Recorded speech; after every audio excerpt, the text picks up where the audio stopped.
Good afternoon. Those of you who tuned in yesterday will have heard the Chief Minister make a number of announcements, moving us towards the new normal. Some of you will have already been aware of, and others may have been pleasantly surprised by the announcements. Our low levels of transmission risk have meant we can take a bolder approach than was originally anticipated, and as a community, will take a very large step closer to normality. More on this shortly.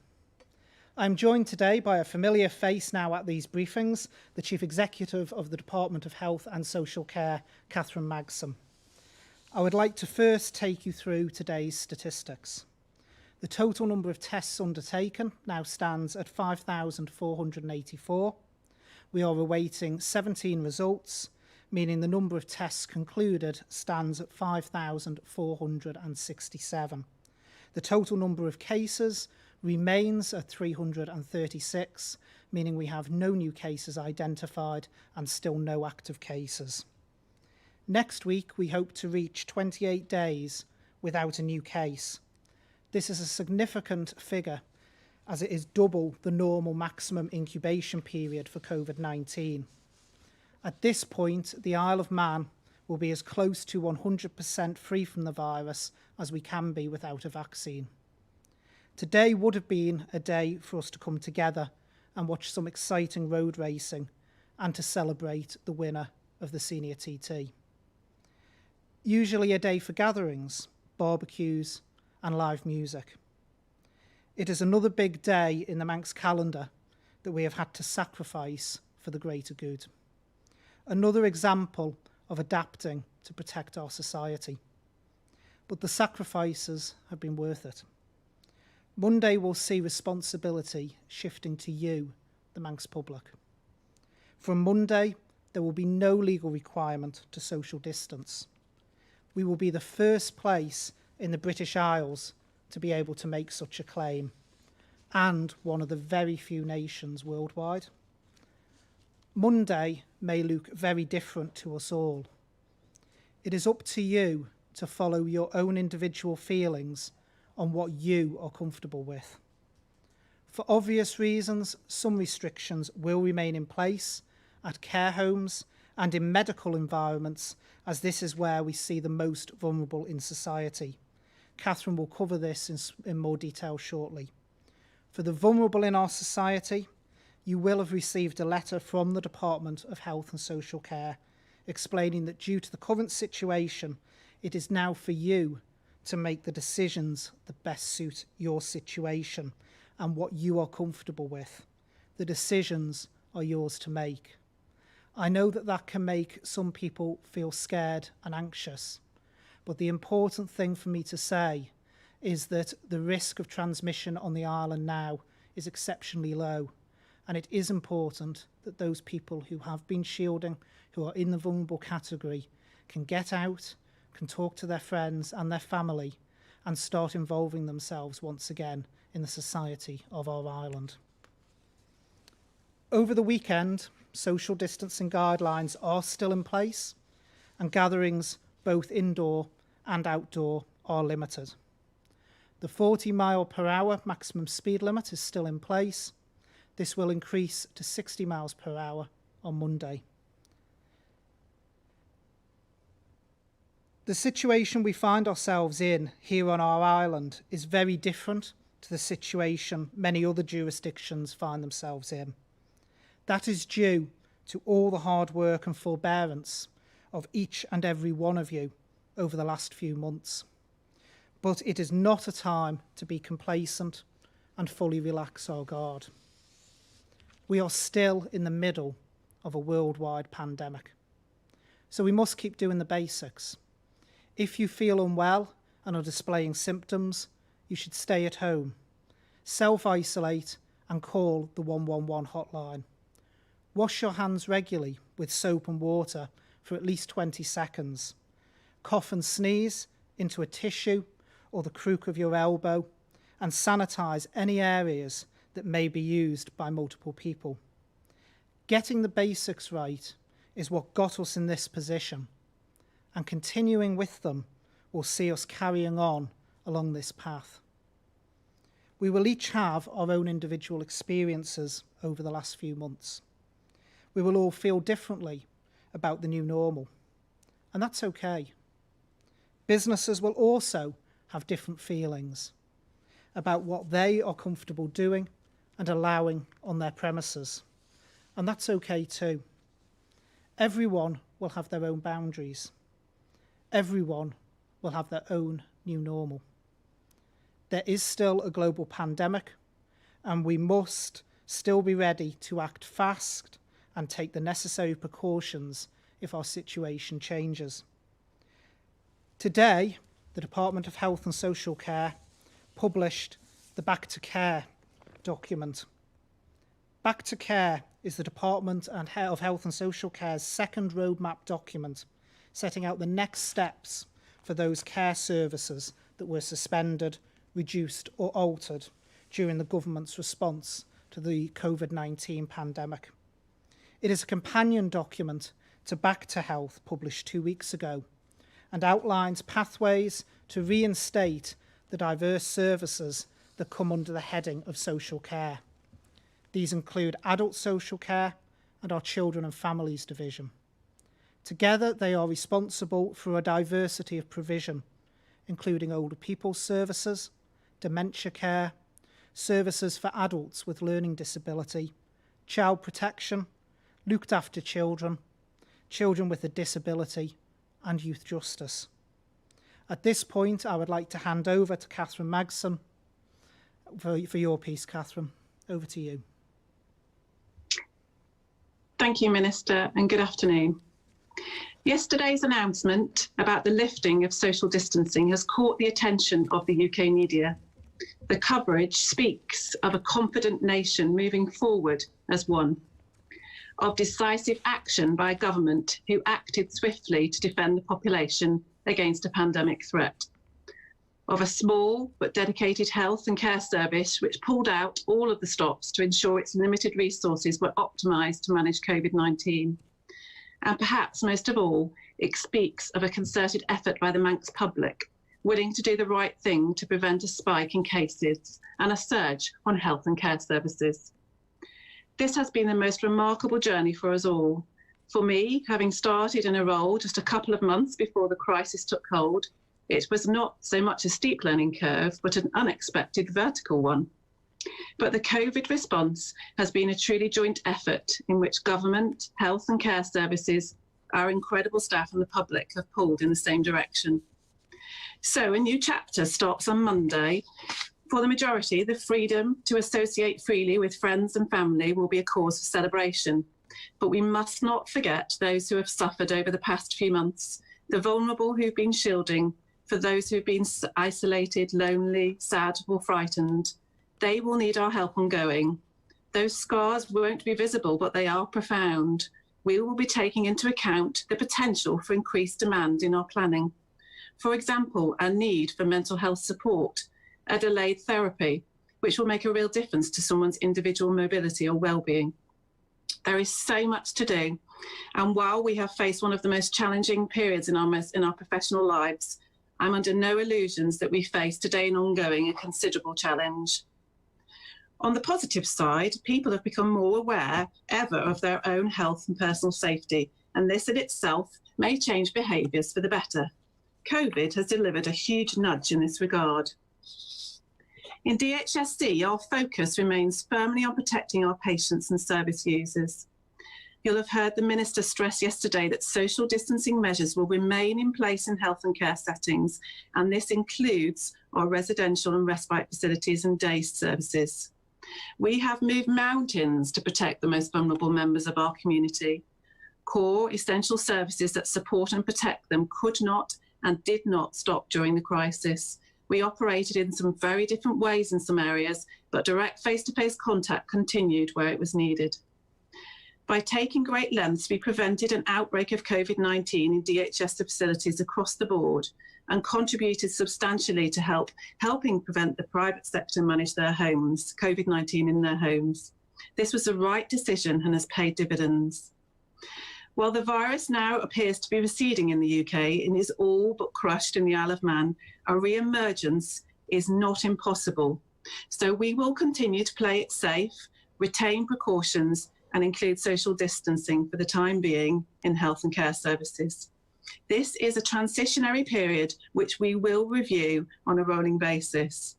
But looking more widely at the issue of preventing infection spread, COVID or any other virus or bacteria, our focus will continue to be on protecting vulnerable people who use our services. The use of these universal precautions we know as PPE, good hygiene practices and cleaning regimes will continue to be expected as standards in health and care settings. It is part of our new norm. The other thing I wanted to talk today is a little bit about our looking forward frame of mind and transformation. The project to transform delivery of health and care services was getting well into its stride just before the pandemic struck. We had begun to explore and explain the concept of separating service delivery from policy and strategy, and work is underway on the design of an entirely new health and care organisation in the Isle of Man, Manx Care. Now that we are returning to business as usual, the work to transform services in the future will become more and more visible. We have some real gains to build on from COVID though, and as we've learned to do things differently under pressure and at pace. For example, while it's better use of technology to connect with our patients, more efficient practices, or simply making the absolute best of the resources available, we have learned so much of value. We will capture this, and some things won't be the same as they were before. The restored, transformed services will provide efficiencies and better outcomes where experience has shown that they can. And in this, we have a long-term ambition to place services where they will best serve the public. The emergency command structure that we put in place for the pandemic has brought together senior managers and clinicians, everybody across health and care, to deal with a real present danger. A clear, task-driven focus at every level has served us well, and we have seen divides and barriers which inevitably appear over time swept away as our teams transformed into models of joint cooperative working. The leadership team is determined to take on board every positive of learning over the past few months. So the resumption of health and care services is now well underway. This is being managed very carefully, and it may not be at the speed that everybody expects in every area, but that will improve over time. What we have on our side is a dedicated and determined workforce who have proved they are at the best of the best. They have risen to a huge challenge and come out on top. That drive and impetus is tangible when I speak to staff and managers. Health and care workers have been buoyed by a massive show of respect and admiration from them from the public. Facilities and resources are one thing, but a body of staff whose roles are now highly rated in society that at almost any other time in living memory is much more of a valuable thing. We will prize it, and thank you. So to conclude, I look forward to the challenges ahead with genuine optimism. I know our staff are keen to catch up, restore services, do things differently as they serve our people, and contribute as they have always done to the quality of our life in our community. Thank you, Minister. Thank you very much, Catherine. And we will now turn to questions. And first up today, I've got Paul Moulton of MTTV. Good afternoon, Paul. Good afternoon, Minister. As we were hearing there, the UK media is now taking great interest in us. I mean, up to now, Guernsey's been leading the way, and then suddenly we come in and beat them to it. Congratulations, I believe you're going on Good Morning Britain with Lorraine on Monday, I hear. So well, it's certainly not on Monday, as far as I'm aware, Paul. Okay, well, you know more than me about that, if that's the case. My contacts tell me that. I may be wrong, but the serious part is here now that both other channels have given their sort of plan. They both advertised to the fact that they hope the borders will be open by a certain month.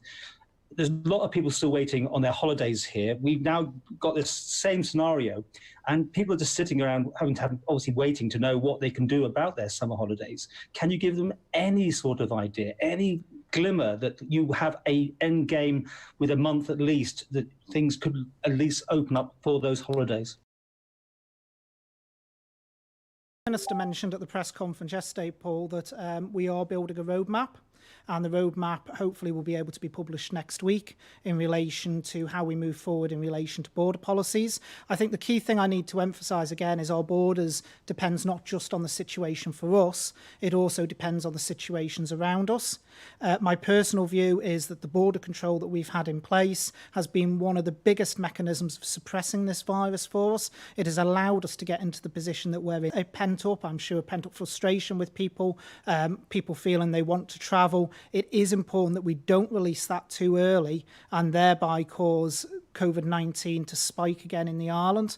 So I know it's frustrating for some people, but personally, borders, from my point of view, borders have to be done in an exceptionally well managed way.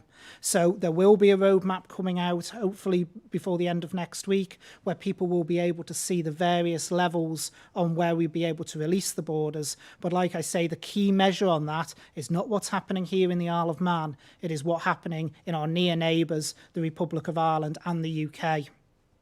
So an air bridge to the Channel Islands and other places possible, maybe, then? Well, I know air bridges is something that's been discussed. I know the Department for Enterprise is looking at them. The only thing I would caution about air bridges is the same thing I've said previously at one of these conferences, which is around the fact that, of course, it also depends on the borders policy of the place you're forming an air bridge to, because it's not a one-way street. If someone can travel into that country, they can then use the air bridge to travel into the island. Well, they haven't announced their opening. That's what I'm trying to say. You know, they've given sort of ideas which month they're ready for business. Anyway. Well, like I say, we'll have the roadmap next week. I'm not going to preempt the announcements next week. But like I say, from my personal point of view, the borders policy and the borders control has been absolutely critical in suppressing the virus, and it will continue to play a very, very important part in managing any second outbreak or potential other wave of this virus that might occur in the future. Okay. My next question, second question is for Catherine here. Obviously, when you got the job, you were doing a 3-day on Ireland and that. And once the lockdown happened, can you explain what you've done and how you've done it? Have you just been in the UK all the time? Have you managed to come to the Isle of Man as a key worker? And what challenges has that given you if you have had to work completely remote from the Isle of Man in your job as CEO? Oh yeah, great question. Yeah, no. So in the same way as the Minister's just talked about, you know, I'm not a Manx resident, so I don't qualify, and therefore I've been working here solidly for the whole period of time. It's been challenging in different ways, but I don't underestimate any of the work that anybody does, and in different ways in the challenges that they face. So yes, I've been stuck in this room now since the 17th of March, 7 days a week, having the joys of managing COVID from a distance. But yeah, in the same way as everybody else has had to adapt, I've adapted. Everybody has moved forward in a different way in relation to technology. And the key difference and the thing for me is that I'm not able to reach out to the staff directly, clearly, but and that will probably become a little bit more of a pressure over the forthcoming few weeks as lockdown is lifted in the Isle of Man. But for me, I'm still in my study until that roadmap changes. So yeah, okay. People might be surprised you're not a key worker. I mean, surely you would have qualified to come over if you wanted to, or was it just not necessary?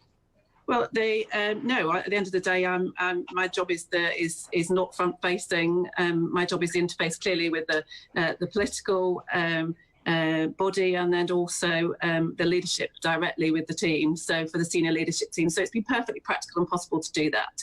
The bit that's missing clearly has been me being able to be out in the field and reaching out to people. But as we know, up until this point, visitors or anybody going into health and care settings has been severely restricted. So, like the Minister says, I'm hopeful for the roadmap as well. And I just do want to flag that actually I'm very, very well aware of what it feels like. I hear a lot, the staff tell me a lot through virtually and otherwise about how they would like and recognise the roadmap around travel and the borders and the impact that has on their morale. I hear it, I understand it. I'm probably thinking about it from a different perspective and my own personal perspective, but I know and confident that we're feeding into that thinking that the Minister talks about, and obviously there'll be some further announcements next week.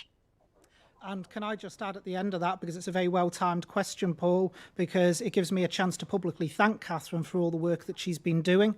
I know she's been absolutely flat out, working exceptionally long, hard hours to be able to help get us to where we are now. So, Catherine, can I give you a personal thank you, because I haven't had a chance to do that publicly, with all these press conferences for all the hard work that you've been doing. And I would also say, Paul, I know that when it was first announced, the appointment, and I mentioned about the 3 days on Ireland, 2 days off, there were people out there who were sceptical about it. I think what it shows that in 2020, technology has moved on, times have moved on, and Catherine has well and truly shown us that remote working works well and it can be a great success. But thank you again, Catherine, for all that you've been doing. Thank you, Minister. And we now move on to Adrian from Isle of Man Newspapers. Adrian. Hi, David. Good afternoon, Adrian. Hello. Monday, the legal obligation for social distancing ends, but the rules on gatherings remain in place for the time being. Is there a risk that this could cause a little bit of confusion? Why were these two things done at the same time? Well, there's going to be a review of the next stage forward on Monday via Council of Ministers, so we will be able to make further announcements on Monday, which I'm not going to preempt. But one of the important things, Adrian, is, of course, we'd announced the 1 metre rule several press conferences ago, and we know that businesses were preparing for that, so we didn't feel it was right and fair for businesses to go the extra week or two running with the 1 metre and spending money on that when we knew that we were in a situation where we could go to 0. So it was very, very important that we got that message out as soon as possible so that businesses and everyone could prepare for that and they weren't spending money unnecessarily around the 1 metre rule. There would be nothing worse than them being up and operating on 1 metre for a couple of weeks, only for us to then change it anyway. But there will be, we are looking at the next stage forward from this one that will involve gatherings, and there'll be further announcements next week. Okay, the second question, one that I've probably got a bit of a personal interest in as a father-to-be, the restrictions on the maternity unit. I'm still not quite clear what the scientific evidence is of the risk to the pregnant woman and the unborn baby. Well, but can you give me an idea of when possibly the restrictions at the Jane could be lifted? Yeah. Well, we'll talk about the scientific evidence first, if I may, Adrian. The scientific evidence from around the world shows that pregnant women are in the most vulnerable group for COVID-19. There have been cases of babies contracted COVID-19, very rare, thankfully, but there have been examples around the world. In fact, there was one example, and I can't remember if I think it might have been South Korea now, or it was South Korea or Singapore, where there was actually a birth with a baby born positive with COVID-19 after the mother having proved positive. So it is an exceptional risk category group. And what is important that we manage that risk, as we have said, that although we're moving forward and it's likely that the transmission rate is 0 or 0, it is important in a medical setting that we still are cautious. I know that causes frustration, and all the policies, including the maternity policy, are reviewed on a 2-weekly basis. But it is important for the moment that that policy remains in place for the safety of those within the hospital, for the pregnant mother and for the baby as well. I'll bring Catherine in if there's anything she wants to add to that.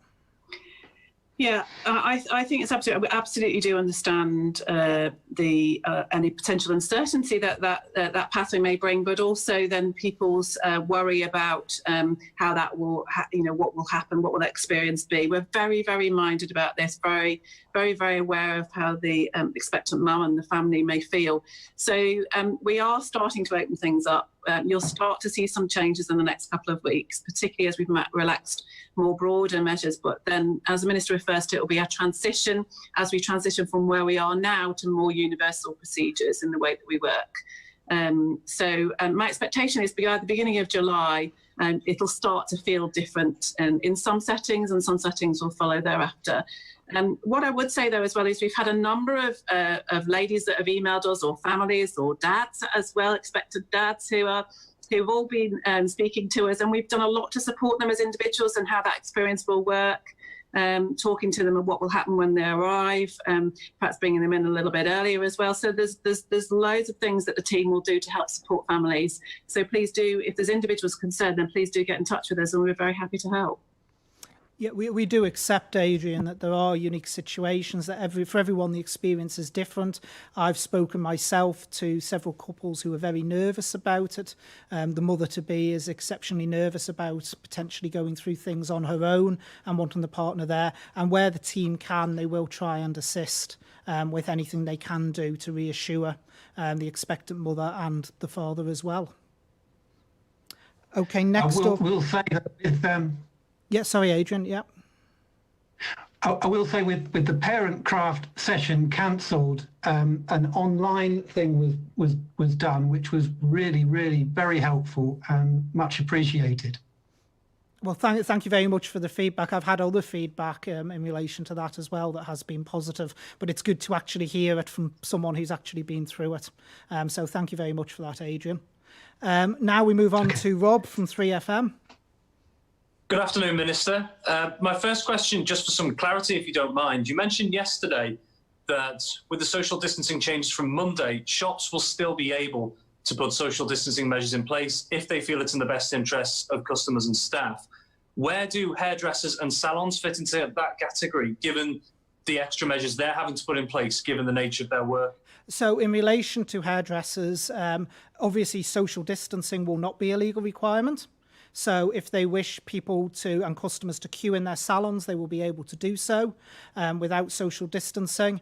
We would recommend with hairdressers and the lifestyle industry that they continue to use appropriate PPE. They also do need to keep a register with regards to the customers going through. So in the event that a case does emerge and they need to do contact tracing, so they do need to continue to maintain that register as to who's been going through. But in terms of social distancing and how they lay out their salons, that is a choice for them as of Monday. There will be some businesses, as I said in the main part of my speech, that may be comfortable doing away with everything, and that's fine. There may be some businesses that don't feel comfortable around doing away with social distancing, where they feel it still protects and it still has a purpose for their staff and customers, and that's equally fine as well. It is up to the business. We are handing back control basically to the businesses to decide what is right for them. They know their business, they know their environment, they know their customers best, and they're the best people to decide what is right for their business. Thank you very much. My second question, again, just for clarity, we've obviously known that there's been a lot of planning going into the reopening of schools and nurseries, with sites starting to open in some form from next week. I know this is largely the Education Minister's field for a lot of these things, but purely from the medical guidance standpoint that goes into that planning, how will this change in social distancing affect the plans that are already being put into place? Well, obviously, in relation to the social distancing, that applies to schools as equally as it does to anything else. There has been medical input, there's been public health input into all the decisions that have been taken. Dr. Allinson, the Minister for Education, Sport and Culture, appeared before the Public Accounts Committee this morning. He was giving evidence to them, and he made clear there will be further announcements next week in relation to schools. Obviously, we do have to return things in a phased manner. I know there's people saying, well, why can't you just go for a big bang and suddenly all the pupils are back? But there are logistics involved within the school, such as, for instance, they've got to bring the staff back in, some of whom have been in the vulnerable category, so there needs to be conversations there around what's comfortable, what isn't, what they can do as an employer. There's conversations obviously needing to be had with the teachers' unions as well around how things will work. So it's important things are done staged, but Dr. Allinson will be able, hopefully, to give a further update to the Manx public at large next week. Thank you very much. And then last up, it's Amanda from Jeff the Mongoose. Thank you very much, Minister. I'd just like to build on that last question there, if that's okay. I know it's been announced today that all children could be going back to school before the end of this month. It does seem strange, though, that the social distancing is no longer legally required from Monday. Why there is such a delay in children going back to school after so many months off? Well, one of the things, Amanda, is obviously the schools have been planning around the 1 metre rule. So the way the schools are laid out, that will need unwinding. There is also, of course, as I mentioned, about staffing, where they are going to have to get, if the schools go straight back, we've got to ensure there's appropriate staffing in the schools for that. These are conversations that can't just happen overnight. It's got to be done in a measured manner. The agreement over the no social distancing was agreed yesterday by Council of Ministers, and we announced it yesterday evening, myself and the Chief Minister. So it's been a very short time period. Now, I know, and I've spoken to many parents who are exceptionally keen to get the kids back to school, and quite rightly so. They've been off school in some cases for quite a period of time now, and we recognise that that has made their education suffer. So the earlier we can get back to a school normality, the better. And certainly I, for one, want to see that as soon as possible. But again, it is one of those things that has to be done in a structured way. And like I say, Dr. Allinson will be able to make further public announcements next week. Just to go back on one point you made there, though, you said that it'd been built around the 1 metre distance. Presumably that just means you can scrap that plan. It's not so much that you need to plan for that. It's just sort of going back to normal, no? Well, they can, but they've got to unwind what they've done in the way they've set up the schools. Now, that, so in some cases, that will be a quick process. In some cases, particularly the secondary schools, it won't necessarily be a quick process. It may take several days. And Dr. Allinson, like I say, will be able to build on that point next week. Okay, thank you. And secondly, currently the island is one of the safest places on the planet to be in regards to COVID-19, and hopefully we'll soon see a return to a normal health service. Do you have any plans to turn to health tourism in the coming months, in the same way that those on the island travel to the UK for their specialised treatments? Well, the first thing we've got to do is we do have to recognise that logistically we have, we are a very small health service in the scheme of things. So there's some services that we can't offer. One of the things that might be something we look at longer term, and I know it is something we've looked at in the past, particularly around the new MRIs and CT scanners that are going into Nobles, because the cross-cut scanner that's going in is one of its type, I believe, in the north of England. So there is the possibility there that they might transfer patients over to us for that. So there has been things around that. But the first thing I need to emphasise is, of course, we had to pause a lot of services during COVID-19, and that means that our waiting lists have built up, and my focus is on the people on the Isle of Man and making sure that they receive the priority of service before we look at anything like any form of health tourism. The services here on the island are for the people of the Isle of Man, and it's important we focus on them and getting our existing waiting lists down before we even consider anything like that. But I'll hand over to Catherine. Yeah, no, I completely agree, Minister. I think our priority, the idea is not a bad one. It's just that the timing is not right for us. We as Ministers referred to, we have a lot to do to get our services back up and running. Switching them off actually is easier than switching them back on. So the example you just used at schools earlier, school nurses, for example, have been working in our system in health and care and responding to the COVID crisis as part of testing, and we need to extract them, replace them, and ensure that's a continuous testing approach in order to support ongoing COVID. So that's an example of the interdependency and some of the time it takes to get schools going. But actually, just going back to the original question then, our approach is definitely on ensuring that we bring back services, we bring back those in a transformed way, we catch up because there is an increased waiting list. And our agenda is enormous, just with looking at our own services and for our own Manx residents, and that must be our priority. So for me, that's definitely some years away, I would suggest. Thank you. Well, thank you very much to our partners in the press, as always, for joining us today. We've had a lovely message from married couple Sammy and Gareth Farrell, who run the charity Isle of Man Community Meals Donations. They would like me to pass on their thanks to the public for helping them to fund the charity. The service is now drawn to a close, with today being the last meal donation to the community. They have delivered an impressive 1,550 meals and over 500 other donations during the 11 weeks they have been running into the community. Nobles Hospital staff, Isle of Man prison staff, St Christopher's Aftercare and Sunnydale Residential Home. I would personally like to thank Sammy and Gareth for their great work, and we would like to thank everyone who has reached out to us in their time of need and And they would also like to thank everyone who has reached out to them in their time of need. And we hope that they've been able to help in the best way possible.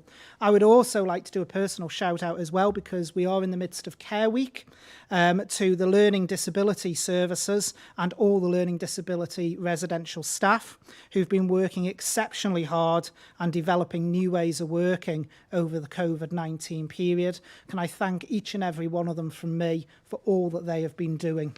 It is very, very much appreciated. As today would have been Senior Race Day, I think it's rather fitting that I leave you with a racing analogy. Our race is not over. Though we may be approaching the final laps and we have opened the throttle a little more, we will still have a few twists and turns with a few tight corners to traverse before we can say we have passed the finishing line.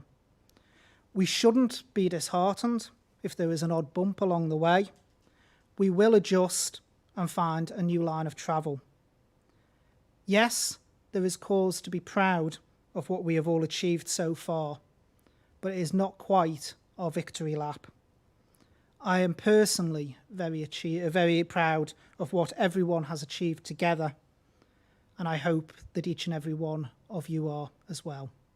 Thank you.